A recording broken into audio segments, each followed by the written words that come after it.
Hi, this is Shubhai Chakravarti for Revsportz, and in this video we will talk about a few key takeaways from Jay Shah's interview with the Times Group when he visited their Mumbai office on the eve of the Independence Day. So there are a lot of key takeaways from this interview when it comes to Indian cricket, international cricket, women's cricket and more. So the biggest question that was asked from the BCCI secretary was about Champions Trophy, which is to be hosted by Pakistan.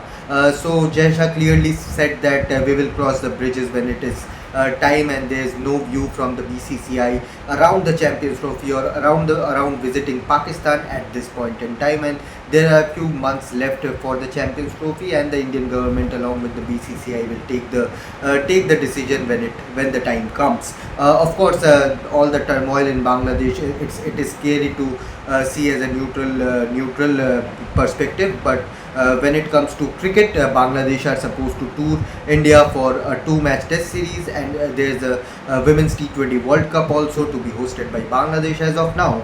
So Jay Shah was clear in his view that Bangladesh test series is very important in India's point of view, and they will do everything in terms of having the team here in India and host the two-match test series that is to be played between India and Bangladesh. Of course, he clearly stated that there is a new government that is being formed in Bangladesh, and they are yet to contact India or the BCCI.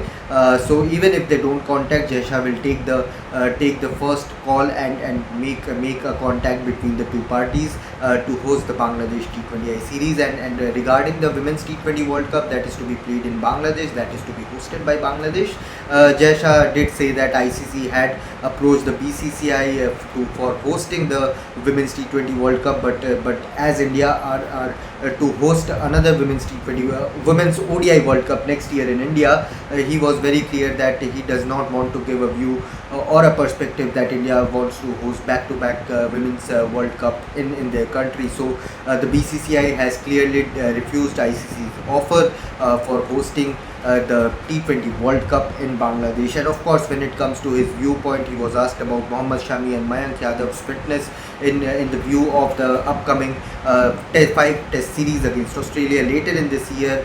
Though he was very confident about Mohammad Shami and his fitness that he will be back before the series or during the Australia series, he was not too sure about Mayank Yadav because he is not a sure shot in the playing 11. But he did say that Mayank is working on his fitness at the NCA. And now when it comes to IPL, the biggest talking point in the last couple of months have been the mega auction, impact player rules, and the various retention and trade rules that the BCCI will implement for IPL 2025. And Jay Shah said he said that we have spoken to all the franchisee owners and their business heads, and now it is all about having what kind of teams they have at this point. The franchisees who have a good squad at their helm, they don't want a mega auction. They want maximum retentions as much as possible, whereas teams who have a weaker squad, they want mega auction, they want lesser retention. So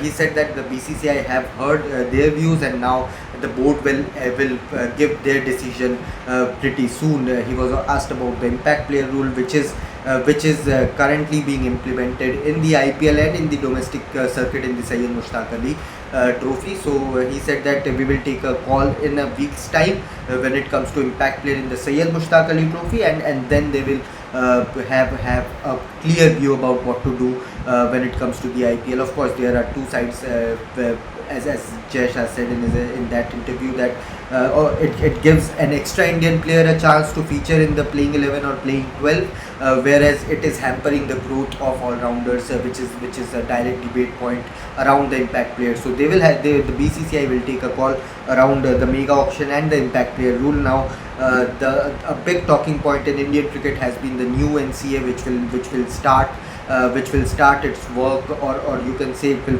formally be in use from September onwards. And Jay Shah seems very excited about the new NCA. He was the one who laid the foundation stone, and now that the project is almost complete, all the cricketers will enjoy the facilities in Bengaluru. Of course, other than cricketers, what I liked about this interview is that Jay Shah is very clear that other athletes like a Neeraj Chopra, like a Manu Bhaker, like other athletes who compete at the national levels, Asian Games, Commonwealth Games, or in the Olympics, they will also be free to use the facilities at the NCA, which will always also help their development in the coming years. So that's a great sign by the BCCI and Jay Shah around the NCA, and of course a lot of things around VVS Lakshman as well, whether he will continue as the NCA head right now in the future or not. His contract is to be expired in September, but Jay Shah has clearly stated that VVS Lakshman will continue as the NCA head. And of course Northeast cricket, he was very optimistic about developing cricket in Northeast region. He talked about a bit of finances also, that earlier they used to receive only 5 crore rupees to host matches. Now they are receiving 20 crore per to host matches, and they are going to develop a high performance center at the Northeast also to help Northeast cricketers, and to help them have better facilities and groom them as players. Women's game, again under Jay Shah, the women's game has grown leaps and bounds. WPL, women's team playing more test matches, more bilateral series. It has come as a welcome sign, and he was talked about WPL and whether there is a scope to add another franchisee in the WPL, to which he said that when they are confident that there is enough talent or enough players to not compromise with the quality of the WPL, and there's an extra window to have a few extra matches in WPL, they will definitely introduce an extra franchisee. But for now, I think they are going to continue with 5 teams at this moment. Same question regarding women's World Test Championship cycle, to which Jay Shah said that more and more international teams will have to play test cricket, so as to if they want to go ahead with the plan of WTC, women's WTC.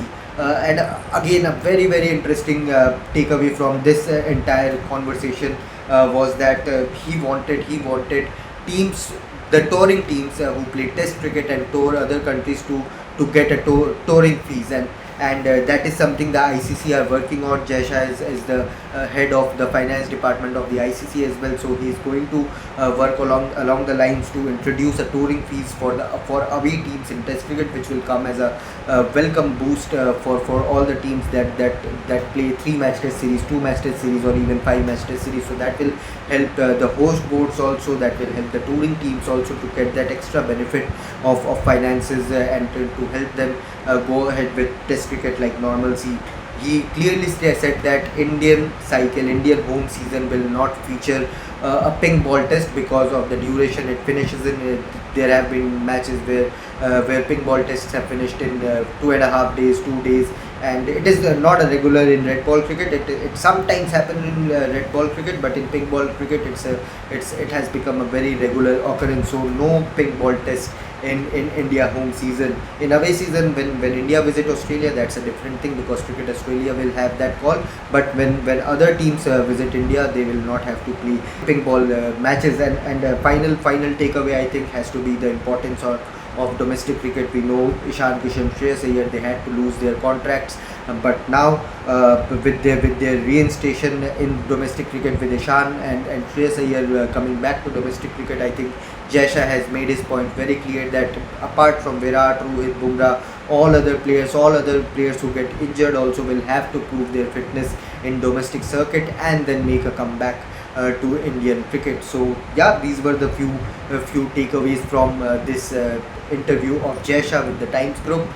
Do let us know what you think is a big key takeaway according to you in the comment section below, and keep following Revsportz for all the updates. Thank you so much.